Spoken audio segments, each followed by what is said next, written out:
Thank you. So we're in a great position in Canada because we're not starting from ground zero with the concept of nature-based solutions. We already have a mindset. Just by the interest in this meeting, you can see that governments, non-government organizations, industry, we're all interested in this topic. We're all looking for some guidance on how to go forward.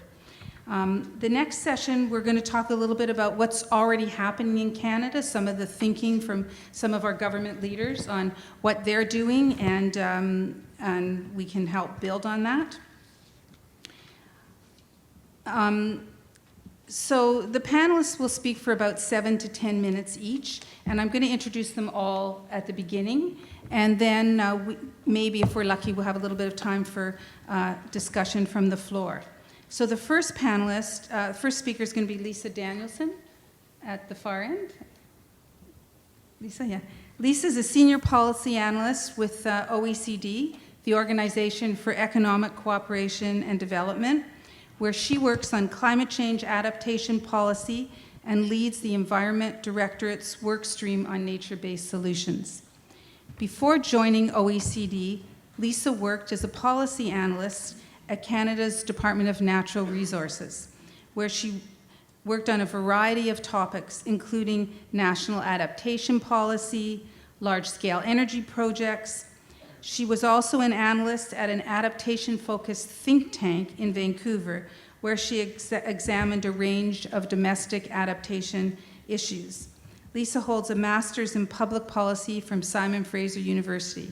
So with her Canadian experience and her international experience, she'll be able to put those two things together. Then after Lisa, we'll have Beth MacNeil. She's in the middle there. Beth has spent over 25 years in science-based economic and regulatory departments and agencies across the federal government.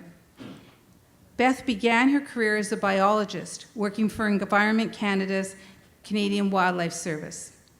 She later moved to the Canadian Food Inspection Agency, followed by 5 years with NRCan's Canadian Forest Service, where she held the position of Science Director, Science Technology Governance. In 2014, Beth assumed the responsibilities of Director General, Strategic Policy, Fisheries and Oceans, Canada, and the Canadian Coast Guard.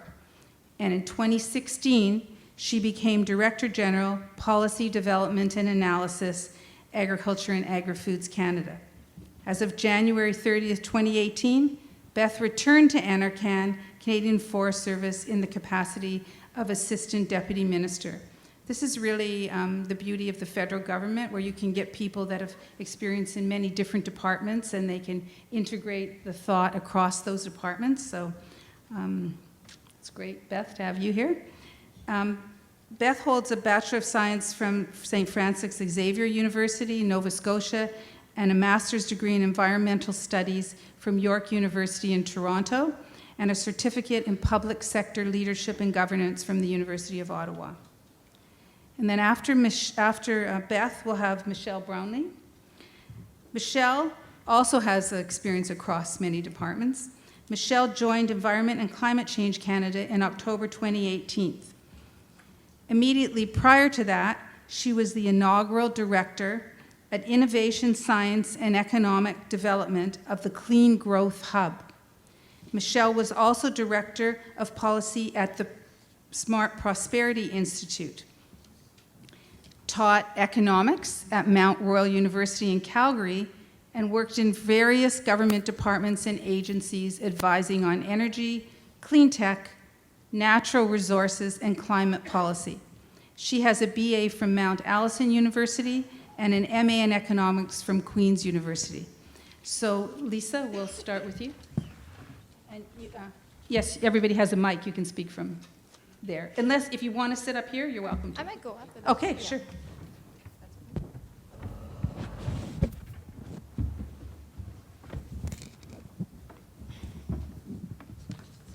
Thank you, Risa, for the introduction, and thank you to the summit organizers for inviting me here today for what is a really big room, so that's great. It's a real pleasure to be able to speak to all of you, as well as learn about Canada's actions on nature-based solutions. So I work on climate change adaptation policy at the OECD, and we are an international policy organization which has 36 member countries, and Canada is one of them. And our role is to assist governments in comparing policy experiences, seeking answers to common problems, identifying good practices, as well as coordinating domestic and international policies. So I'm going to give a little bit more of an international perspective. So what is the common problem of nature-based solutions, and do we know what good practices are? We heard earlier this morning about the urgency of the issues we are facing, namely ever-increasing climate impacts and biodiversity loss. The presentation before me talked about the wildfires that raged in Australia from what was the hottest and driest summer on record. We also heard about the huge potential of nature-based solutions to help us address these complex challenges. Indeed, as Ambassador Fuller said earlier, nature-based solutions are emerging as an idea, and gaining momentum in the international policy community is something that can maximize synergies between ecosystem stewardship and human well-being. However, the challenge is, looking across OECD countries, we're finding that you can see a significant gap between international ambition and reality of what's happening on the ground. While there are many, many good examples of small individual projects, nature-based solutions are often implemented on a smaller scale and on an ad hoc basis. And the use of nature-based solutions hasn't really been mainstreamed into the set of solutions and options that are being considered by governments, local authorities, or the private sector when they're addressing specific needs or risks. So while we don't have data yet on comprehensive implementation of nature-based solutions, we can generally tell that the trend is going in the wrong direction. In 2018, 3.6 million hectares of old-growth forest were destroyed globally, bringing with it a great loss to biodiversity, flood control, and temperature regulation. In OECD countries, built-up areas are increasing and have increased, so the use of concrete has increased by 15% in the last 10 years. So multiple factors are contributing to this slow uptake of nature-based solutions. However, in climate change adaptation, which is the area that I work in, the fundamental challenge is that nature-based solutions require a shift in the way governments, local authorities, service providers, financiers, and the private sector and communities all perceives the risks they are facing and the tools that they have to address them. So using a wetland to manage flood risk is really not a plug-in replacement for constructing or for reinforcing a dike. And the current systems that we have in place to plan and finance risk reduction investments are often developed with built infrastructure in mind, and they can be ill-suited for the multi-purpose and dynamicness that we contribute to nature-based solutions. And going a step further, the existing policies we have, and consequently the entrenched beliefs and path dependency, can create distortions and inadvertently discourage the use of nature-based solutions. So what do I mean by that concretely? So often, nature-based solutions, for example, those that involve the restoration of badly degraded ecosystems, can be quite slow to develop their adaptation benefits. So a young forest doesn't have the same water retention benefits as an older one. And taking account the long-term evolution of benefits can be challenging within our systems that emphasize immediate impact and short-term gains. So nature-based solutions often lose out in cost-benefit analysis as their time horizons for when benefits develop are just too long. Also, the diffuse and multiple benefits of nature-based solutions, which can make them so attractive, also means it's challenging for private investment to create suitable revenue streams to finance them. So, for example, introducing increased green space to cities to manage flooding from extreme rain events can also reduce the operational costs for the housing sector through the reduction in energy use for cooling, and offset the negative environmental impact of the transport sector through the reduction in road runoff pollution. But these cost savings are often not captured by those who are charged with implementing the green space for the flood reduction in the first place. And finally, another example is that nature-based solutions usually require the active support of local citizens and landowners, for example, to take tasks such as replanting trees or maintaining water retention structures. And unfortunately, the cost of engaging and negotiating with multiple stakeholders and working across regulatory jurisdictions can be time-consuming and costly, and if there aren't incentives in place to do that, or if we don't have the existing structures, is something that people will potentially not choose to do. So national and provincial governments play a key role in the deployment of nature-based solutions through the provision of an appropriate institutional context, as well as creating a conducive policy environment for their use by both public and private actors. And national governments can influence the uptake of nature-based solutions through a few areas. They can provide governance arrangements that favor working across sectoral silos. They can provide policies that encourage the use of nature-based solutions, a regulatory environment that doesn't inadvertently discourage their use, increasing and encouraging appropriate technical capacity, and finally, providing access to finance. And across the OECD, our member states provide some emerging positive examples. So in terms of governance, the Netherlands is quite well known for the Room for the River program, which is a collaborative large-scale planning effort between national government, flood authorities, and local governments. And recognizing that high river discharge from the Rhine will occur more frequently in the future with climate change, the program invested 2.3 billion euros to restore the natural floodplain of the rivers to create new water storage areas in order to protect development, but also protect biodiversity and enhance aesthetic opportunities and recreational opportunities. In terms of supportive policies in the European Union Flood Directive, which is the overarching policy for flood management, supports the use of nature as well as risk-based adaptation planning, and a recent review found that that directive has prompted 26 European member states to now include nature-based solutions in all their flood risk management plans. In terms of adjusting regulation to correct disincentives, in the US, there's now a nationwide permit for living coastlines, so that property owners and contractors can get approval to build a living shoreline project as easily as they could get approval to build a bulkhead or other hardened technique. And for capacity, the UK is building a large evidence base on the effectiveness of natural flood measures, as well as running training programs. And they're also undertaking a government-wide push to raise the profile of natural capital accounting and now have technical guidelines, so they're training all departments on how they can incorporate the value of nature into their decision-making. And for finance, the European Commission and the European Investment Bank have set up the Natural Capital Finance Facility, which offers loans and technical support to projects that are expected to have a positive impact on biodiversity and on adaptation.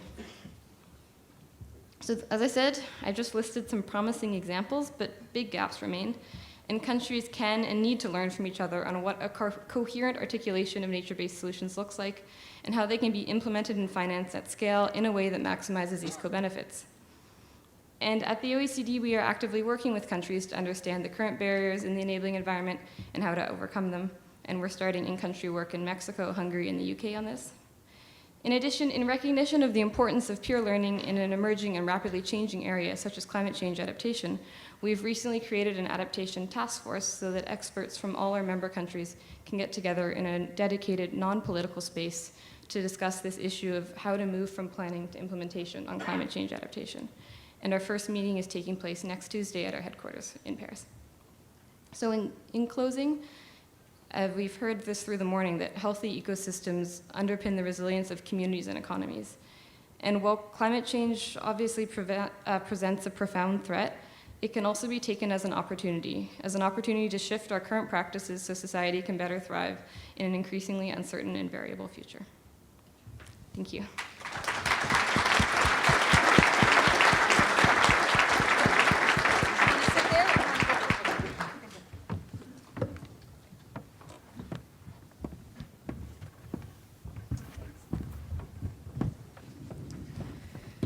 All right.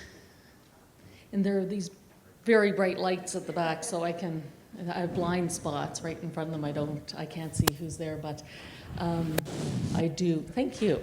Someone just turned them down. And I see a lot of familiar faces, both within the forest sector, but in my environment days too, so very happy to be here. I think I got an invitation in December that said we're trying to gather 30 to 40 people at the Art Center, trying to speak to the issue of nature-based solutions. Would you come? And I hemmed and hawed, and yes, I'm here. I skipped out of a conference, La Biafort conference in Montreal.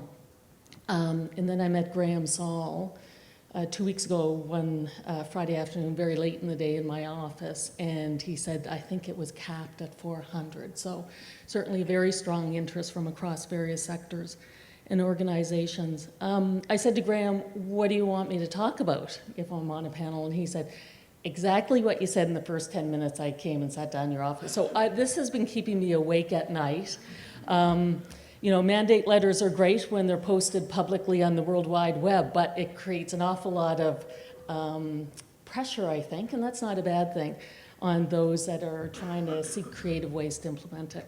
So I do write my own notes, and I probably have some folks from my organization here, and it's not because they can't write them, but after 28 years going through various, I would say, science-based economic and regulatory departments, I have a few ideas of my own. Hopefully I won't get in trouble sharing them. So, Canadian Forest Service, 120-year-old organization. We're in our 121st year this year. Very proud to lead this organization. And as I was trying to gather my thoughts, so I wouldn't be too rambling, on the train last night coming back from Montreal, I thought, well, we need a definition. And when I think of nature-based solutions, it's a solution to what? And I'll go through the things that I think about when I think about nature-based solutions, or nature as being a solution. So pressure on our land and seascapes, the quality of our air and water, the manifestations of a changing climate, such as increased magnitude and frequency of wildland fire and pest disturbances, species loss of both flora and fauna, decreased economic resilience of some of our rural communities, and finally, the need for reconciliation with our Indigenous peoples. I'll share with you some thoughts and various considerations as someone from the forest sector. So that's the lens I'm going to have on this today. And who do I deal with on a daily basis? I deal with colleagues in other departments, several other departments, because I also have to worry about trade disputes and the 11,000 people that are unemployed through temporary or permanent curtailments in British Columbia, and the 1,800 now in Nova Scotia with mill closures. I deal with all the provinces and territories. Indigenous communities, we have an Indigenous forestry program. I deal with industry associations that are here in the room today.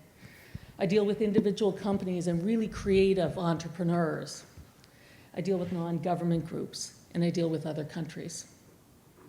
So as I'll be focusing on forestry, I want you to know, as Risa said, that I've spent half of my career, I say I grew up in the Wildlife Service, so I have very much a conservation lens and background, but I do work in an economic-based natural resource department, and have when I was at Fisheries and Agriculture.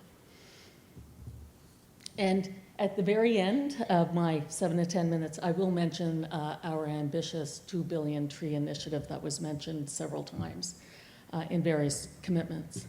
But first, if there's one thing you take away from what I'm saying, is that there is no solution to climate change or the transition to a low-carbon economy without forests. There is no solution without forests. Let me put it into the Canadian context. We have 9% of the world's forest cover, 347 million hectares of forested land. We are, I'm proud to say when I go around the world, we are a world leader in sustainable forest management. 49% of our forests are certified sustainably managed by third-party organizations. We plant between 500 and 600 million seedlings a year. We employ 200,000 people, and more, we're bringing in more Indigenous communities, and we're supporting Indigenous First Nation communities in operating their own mills. Women is a big focus. I am the first woman to head the Canadian Forest Service in our 120-year history.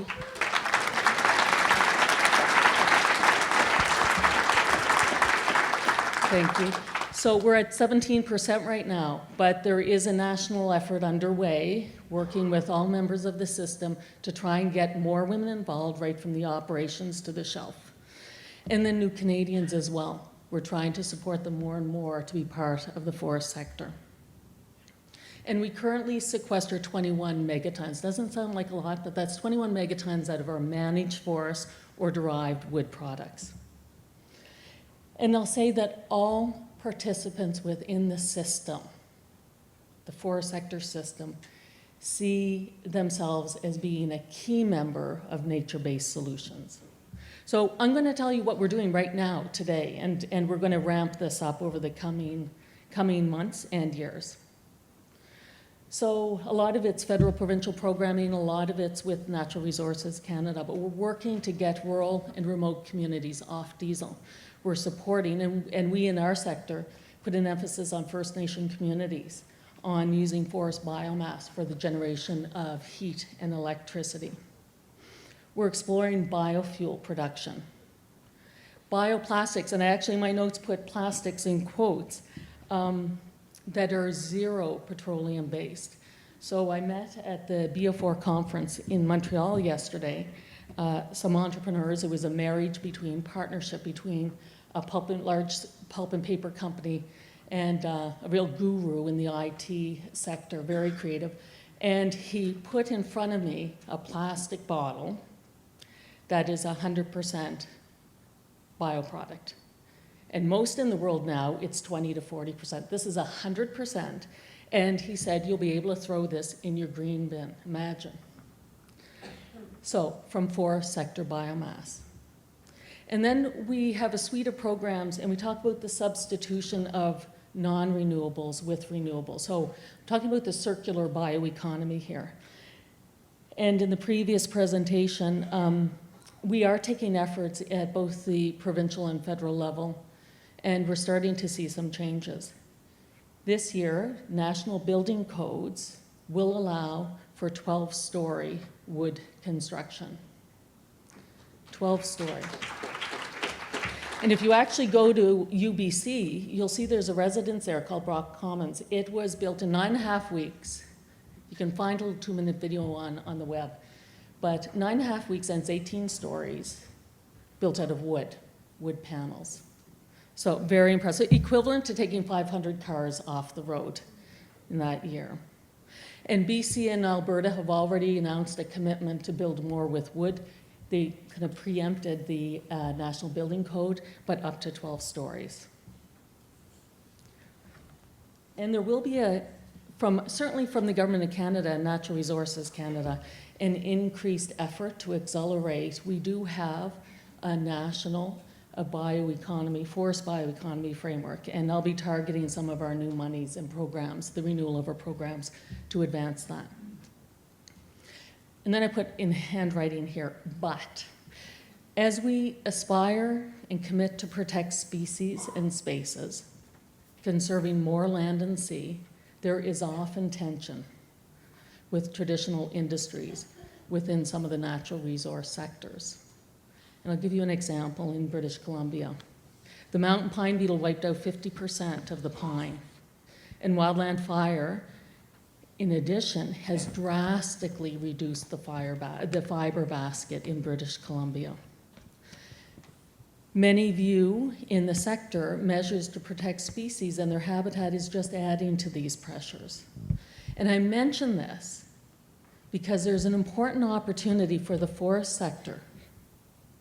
We are at a crossroads. That's how I briefed the minister and other ministers. We're at a crossroads, and we have a choice to make. We can, and the sector could, become a leader in the bioeconomy and the circular bioeconomy, and further realize our contribution to nature-based solutions. Our sector and the mills that are being challenged across the country could become leaders in the transition to a low-carbon economy, using wood fiber, including the residue that's normally left behind on the forest floor, and converting this material into higher value bioproducts. BC has taken some important steps in both policy and program realms to support this transition in their jurisdiction. And I'm going to switch gears a little bit. Government commitments. So 30 megatons by 2030, net zero by 2050. We feel the way we manage our forests and the fiber products derived from the fiber and the future potential is absolutely core to nature-based solutions. But it's a suite of activities I want to advocate for and promote. And a change of traditional business and thinking, and choices will need to be made. It's not simply about purchasing land for avoided loss. It's about supporting via policy programs the transition to a low carbon economy. And Canada can be a leader in this space. So I'm going to take just a minute or two, and talk about 2 billion trees. You saw this commitment in the platform. It was mentioned in the speech from the throne. And then it appeared the operationalization of 2 billion trees in both Ministers O'Regan and Wilkinson's mandate letters, with the lead being given to Natural Resources Canada. So what's going through my mind at night and really morning till evening are some issues. And I won't be here tomorrow, but there will be some of our folks here tomorrow. So I need advice and I need help in some of the things I'm considering and some of the things I'm hearing. And if people have business cases, I make time for everyone that sends me a business case or has a concrete proposal on this. But what's going through my mind, it has to be incremental. So over and above what we have today in Canada in terms of forest cover on the land mass. And in Canada with sustainable forest management, if you cut a tree, if you harvest a tree, it's law that you have to replace it. So over and above that. We're looking at a land mass, afforestation, twice the size of Prince Edward Island. And it takes 2 years to actually get the seedlings before you can plant. So I need to move quickly. The government needs to move quickly because once we secure support and finances, we actually have to have our partners place those orders at nurseries across the country. Urban forestry has to be part of that plan. And there are many benefits there. It has to be cost shared. The dollar amount to plant 2 billion trees is pretty astronomical, and in the platform commitment, it did mention cost shared. And here's an interesting question. Would intensive forestry, in your minds, be okay? If on a square hectare of land we can produce or increase carbon sequestration by 30 to 40%, and allow maybe the conservation of other areas, is intensive forestry okay then? And another question, do ornamentals qualify, or do we just stick to native species? Because I've had people in my office from horticultural societies and ornamentals. So do they qualify? So this is where I need help quickly. My closing and perfect. In conclusion, it's easy to find me on beth.macneil2@canada.ca, and I have folks here tomorrow. But in conclusion, 2 billion trees is part of the forest solution to what faces us as we consider nature-based solutions.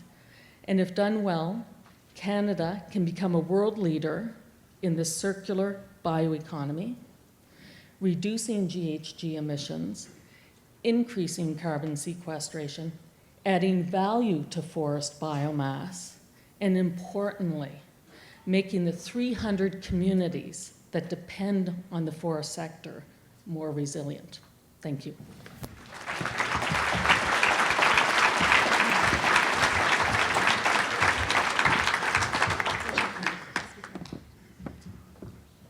Hello, bonjour. So I am in the tricky spot of being the last thing between you and your lunch, and also the last thing between my minister coming to speak to you. So I don't want to scoop the minister or delay you from your lunch.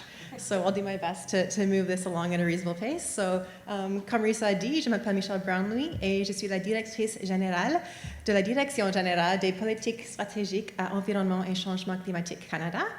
Mon groupe appuie l'élaboration de politiques et de programmes fédéraux sur les solutions climatiques basées sur la nature au sein du ministère et dans l'ensemble du gouvernement. And being in strategic policy, I have the pleasure and the privilege of seeing that across the whole department and having the opportunity to work with other departments, including Natural Resources Canada, obviously.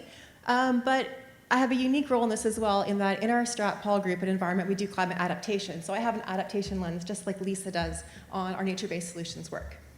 So I'm going to give you a little bit of a high-level overview of what the current landscape is of federal programs and support for nature-based solutions. Kind of like Lisa was saying, there are a number of things that federal governments and national governments can do, and in fact, we are doing some of those things, much like Beth also mentioned. So I'm going to kind of bring some of those to your attention today. So essentially, what have we been up to? And I think it's useful for someone to actually kind of go through this. And I'm going to kind of go through things line by line about what we've been up to. Because nothing has the title nature-based solutions in it. But there's a lot of things that support nature-based solutions, and you kind of got to know where to look and find them. In fact, it must be about a year ago that I'm looking to the team here, we did a placemat that showed all the things in the Government of Canada that support nature-based solutions. And it's actually really big. There's lots on that placemat. It's a whole dinner. But we had to, go out there to everyone to find those things and put them together. So I'll walk you through some of those today. Les mesures fédérales se sont principalement concentrées sur la sensibilisation, le renforcement des capacités et le financement des projets. So first off, on building awareness and capacity, it's a nice federal government role. We do that in lots of things. And when it comes to nature-based solutions, we're doing a lot through the Canadian Council of Ministers of the Environment. That's our CCME. That's our Fed-Prov territorial body where we get ministers together and they talk about shared priorities and things they want to move forward. And of course, there's all the officials that support that. But back in 2018, CCME released a report called Best Practices and Resources on Climate Resilient Natural Infrastructure. And that report identified some opportunities, some of the knowledge gaps, and some of the lessons learned around nature-based solutions and natural infrastructure. And so we did this great work at the officials level, and we brought it to ministers last year, and they said, you know what, this is such great work, keep going on this. So through the CCME, we've been doing more work, ongoing work in this space. It's honestly lovely to see it as a point of alignment across federal, provincial, and territorial governments. So now, the latest work that the CCME is doing on natural infrastructure relates to kind of coming up with a bit of a terminology framework for natural infrastructure and nature-based solutions, and also doing a series of webinars to get out there stories and best practices and case studies. So we had the first of those webinars last week, in the last week of January, and it was about using beavers to improve watershed resiliency. It was hugely successful. We had it oversubscribed. There were more than 200 participants. And it was fascinating, the clear momentum that we have around this topic. I also brought this story home to my kids, and I said, guess what happened at work today? We had a webinar with 200 people talking about beavers. And I painted a picture for my children of 200 computer screens lit up around the country and people talking about how we can live in a nice way with beavers to support our objectives and let the beavers achieve their objectives as well. And for my grade 2 and my grade 4 and my grade 6, they thought this was awesome, right? It makes so much sense to kids. Of course, we want to lean in and work with nature. So anyway, there'll be more topics and more webinars coming. And if you want information on that, just let us know because it's broadly open. So, but building on that first report that I mentioned from the CCME, my colleagues in the Canadian Wildlife Service also did a report last year that looked at natural and grey infrastructure and kind of the benefits of both and how they can also be used together. So that's another resource that's been put out there.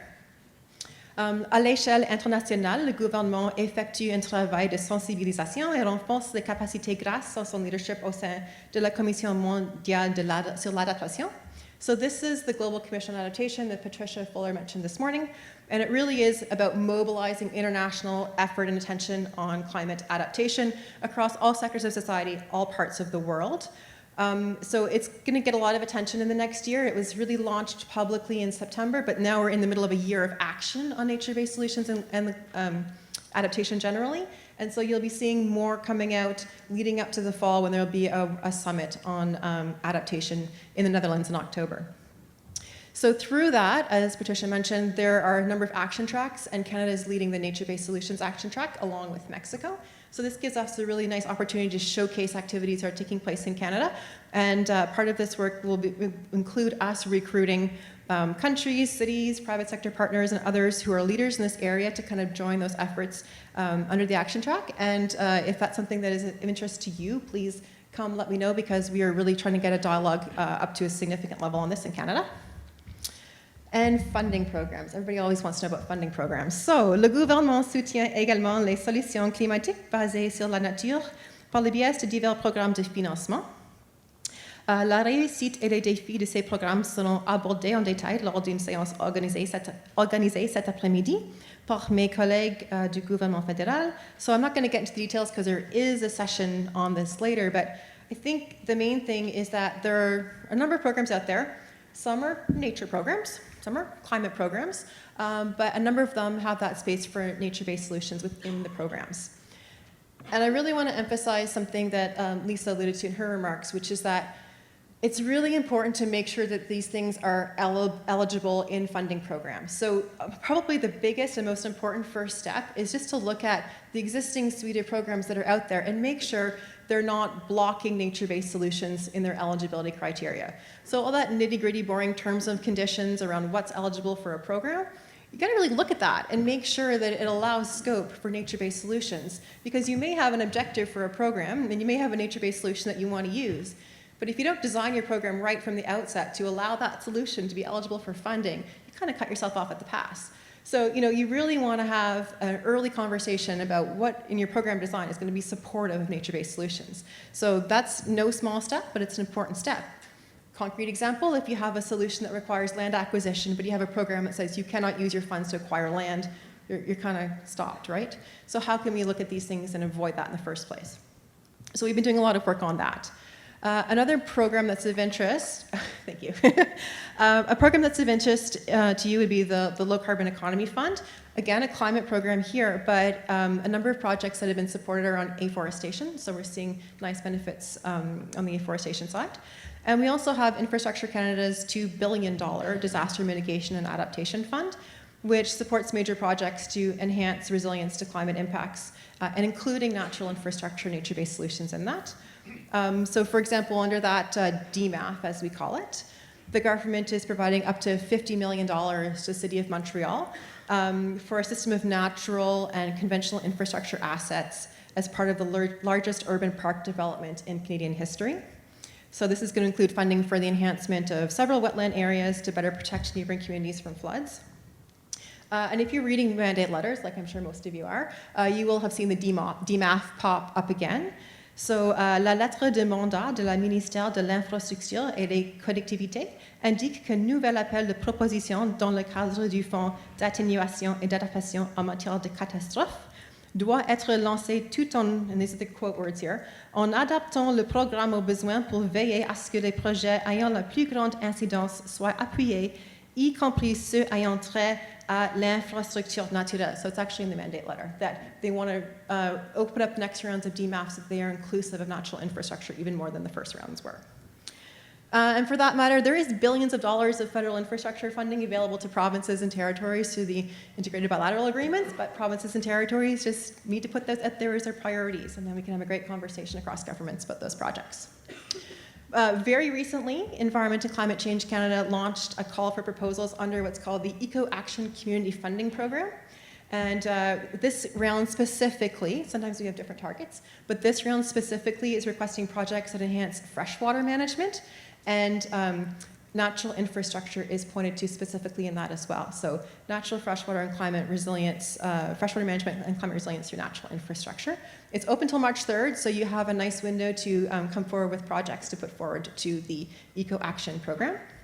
So, we do have a bunch of programs, we do have a bunch of capacity building and other forms of support. What does the future look like as we move forward into new commitments and new places? I don't have a crystal ball, I won't tell you what I think it looks like, but I think we're going to move forward to a world where we have a lot of nice climate programs now that have co-benefits around nature. We have a bunch of nice nature programs that have co-benefits around climate. And I think we need to figure out how to make sure we really are harnessing as many of the co-benefits as possible. When I look at these programs, I often ask myself, well, what's actually the benefit and what's the co-benefit? Because sometimes the co-benefit looks bigger than the benefit, which is fantastic, but let's talk about that, let's understand it, let's measure that, and let's make decisions that include more than just one benefit. And in my mind, the natural climate solutions are the both and, not the either or. So you get both climate and nature when they are well designed. And I think if we move forward in the right kind of ways, it gets to a lot of Beth's points as well around, if we consider other objectives like job creation, air quality, economic diversification, we can think about those as co-benefits as part of this also. But that's a different way of thinking about things in some ways. We're moving along that way, but it's a little bit further even. So this implies some innovation in the program design, some innovation in our execution. It means the partnerships, the collaboration, the cost sharing, having the right people at the table in a new way. That means we have to talk to industry, private landowners, a financial community, provinces, territories, municipalities, Indigenous peoples, not-for-profit. So it really has to be kind of collective action to make this really, really work. And interdisciplinary, because this is not just a science or a policy or an economics thing or a financial community thing. It really is bringing all those experts around the table. So essentially, I think I'm going to end off with sort of like 3 kind of points that I'd like to leave you with, so where I kind of see things moving forward. So, first, I see the real pressures, and we heard that this morning in Dale's remarks around les impacts du changement climatique sont déjà présents et devraient augmenter, tout comme les coûts y sont associés. We're not going to get around that. Climate change is here, it's real, it's increasing. En même temps, les écosystèmes naturels continuent de se dégrader et de disparaître. Nature's also under incredible pressure. Nous savons que ces deux tendances interdépendantes doivent être inversées. So we really have to reverse this. And my second point is that I think the nature-based solutions, nature-based climate solutions will play a critical role in this. There's no way around that. It's necessary to use all the tools, like we heard this morning. It's all of the above. And we're going to have to use this in a really big way, especially if we want to achieve those objectives like net zero by 2050 and 25% of conservation by 2025. But nature-based solutions occupy a unique space in environmental policy, and we're going to have to lean into this space for the best chance to meet our objectives in both nature and climate. And then finally, I think there are some really unique Canadian advantages that we can be harnessing in this. As Beth alluded to, in the forest sector, we have a lot that we can draw upon, and that bioeconomy will be critical in this. Les possibilités sont énormes, et le Canada dispose de deux avantages réels pour travailler dans ce domaine. Premièrement, il dispose d'une expertise interdisciplinaire, comme en témoignent les personnes présentes dans cette salle, and we will need all of you here today to bring your expertise to that. Deuxièmement, nous avons une masse continentale vaste et diversifiée à exploiter, so we do have some land to play with, which is nice. So I'm really happy to have been here with you today, happy to have a conversation with you, and really look forward to the rest of the day and ongoing conversations as we move forward nature-based solutions over the next several years. Thank you.